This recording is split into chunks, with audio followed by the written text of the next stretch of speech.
A última parte da nossa aula é sobre uma maneira diferente de utilizar as memórias ROM para implementação de máquinas de estados, utilizando o endereçamento explícito.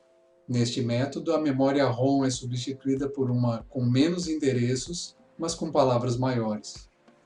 Além disso, precisamos de dois multiplexadores. Se imaginarmos a ROM como um gaveteiro, utilizaremos um com menos gavetas, mas com gavetas mais largas. Com o alargamento das gavetas, o conteúdo é dividido em duas ou mais porções, sendo que cada porção indica qual será o próximo estado. Vamos tentar entender melhor como isso funciona. A partir do endereço gerado no estado atual, temos um conteúdo de memória. Dentro desse conteúdo, temos um ou mais bits de teste. Esses bits definem a qual entrada a transição do próximo estado é sensível. Por exemplo, se o bit de teste é igual a 0, ele seleciona a entrada A do multiplexador. Se a entrada A for 0, o próximo estado vem da porção inferior do conteúdo daquele endereço de memória. Por outro lado, se a entrada A for 1, a definição do próximo estado vem da porção superior do conteúdo daquela posição de memória. Explicado de outra forma, o conteúdo de memória definido pelo endereço correspondente ao valor do estado atual contém explicitamente os endereços dos dois possíveis estados seguintes. Caso a entrada selecionada no bit de teste seja 1, o próximo estado é definido pelo conjunto de bits N1. Caso o valor da entrada definido pelo bit de teste seja 0, o próximo estado é definido pelo conjunto de bits N0.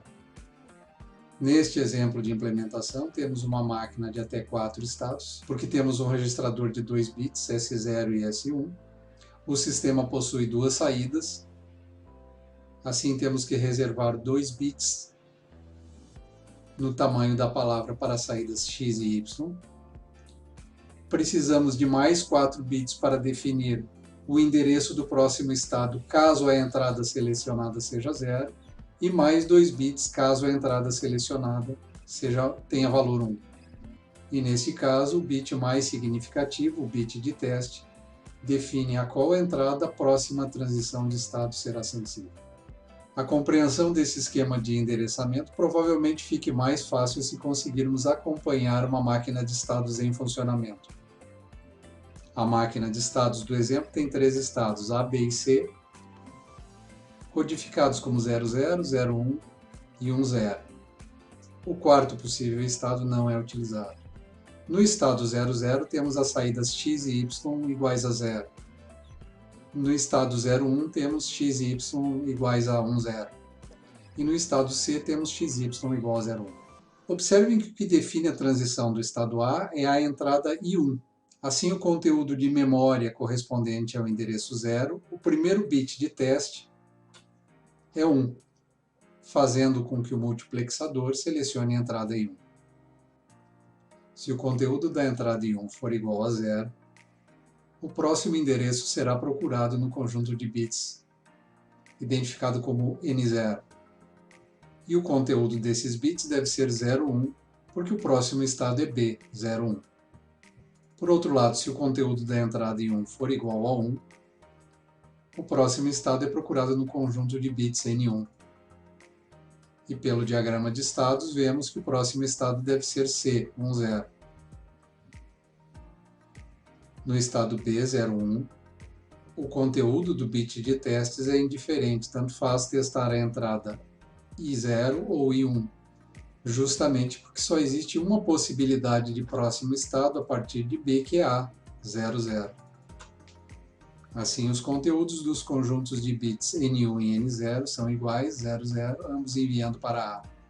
E os bits correspondentes à saída desse estado, x e y, devem ser 0 e 1. No estado C, identificado como 1 e 0, a transição é definida a partir da entrada I0. Com o bit de teste igual a 0, o multiplexador chaveia para a entrada I0. Se o conteúdo dessa entrada for igual a 0, o próximo estado será buscado no conjunto de bits identificado como N0. E neste exemplo, esse conteúdo deve ser 10, porque o próximo estado é o próprio C. Caso o valor da entrada seja 1, isso define que o próximo estado seja buscado no conjunto de bits identificado como N1, e o conteúdo desses 2 bits deve ser 00, porque o próximo estado é A, 00. E por fim, como o último estado 11 não é implementado, o valor contido nesta posição de memória é irrelevante.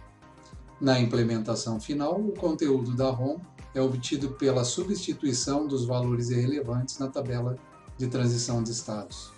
Comparando os resultados da implementação da máquina de estado com as duas técnicas utilizando ROM, no método anterior temos a necessidade de uma memória ROM com 16 endereços de 4 bits, ou 64 bits, e pelo método com endereçamento explícito precisamos de apenas 4 endereços de 7 bits, ou seja, gastamos 28 bits de memória. Como de costume, encerramos o vídeo com a resolução de problemas.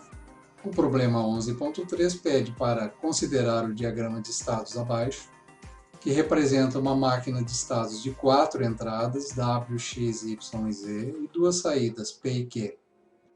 A máquina de estados é implementada através de uma ROM com endereçamento explícito. Temos assim um registrador, 2 multiplexadores e a ROM. O exercício é basicamente sobre dimensionar o circuito e definir os conteúdos de memória. O item A pede uma possível codificação para os estados do circuito. Para reduzir o tamanho da memória, a solução óbvia é utilizar a codificação binária. Sabemos que qualquer tipo de codificação binária pode ser usada para representar esses 6 estados. Neste caso, usaremos a combinação crescente, como temos feito até agora. O item B nos pede para identificar o número de bits dos sinais de N1 até N5.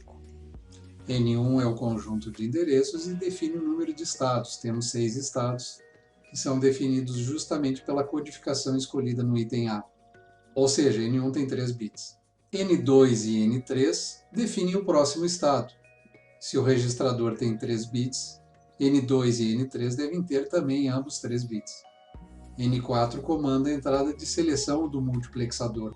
Como o multiplexador gerencia 4 entradas, são necessários 2 bits de seleção.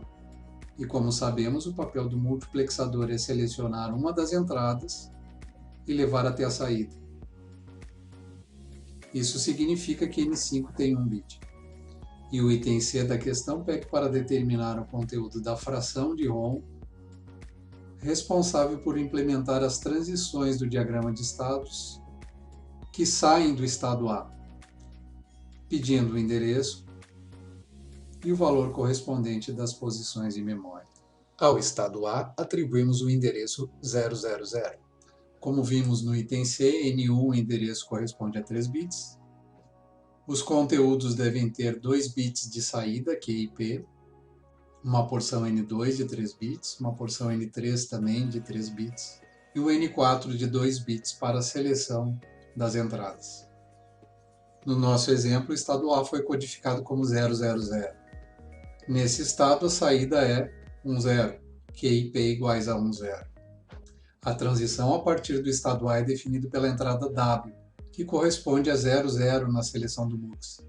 Se W igual a 1, o próximo estado é B, e assim o conjunto de bits definido por N3 deve levar a B001. N2 deve conter o próximo estado D, 01.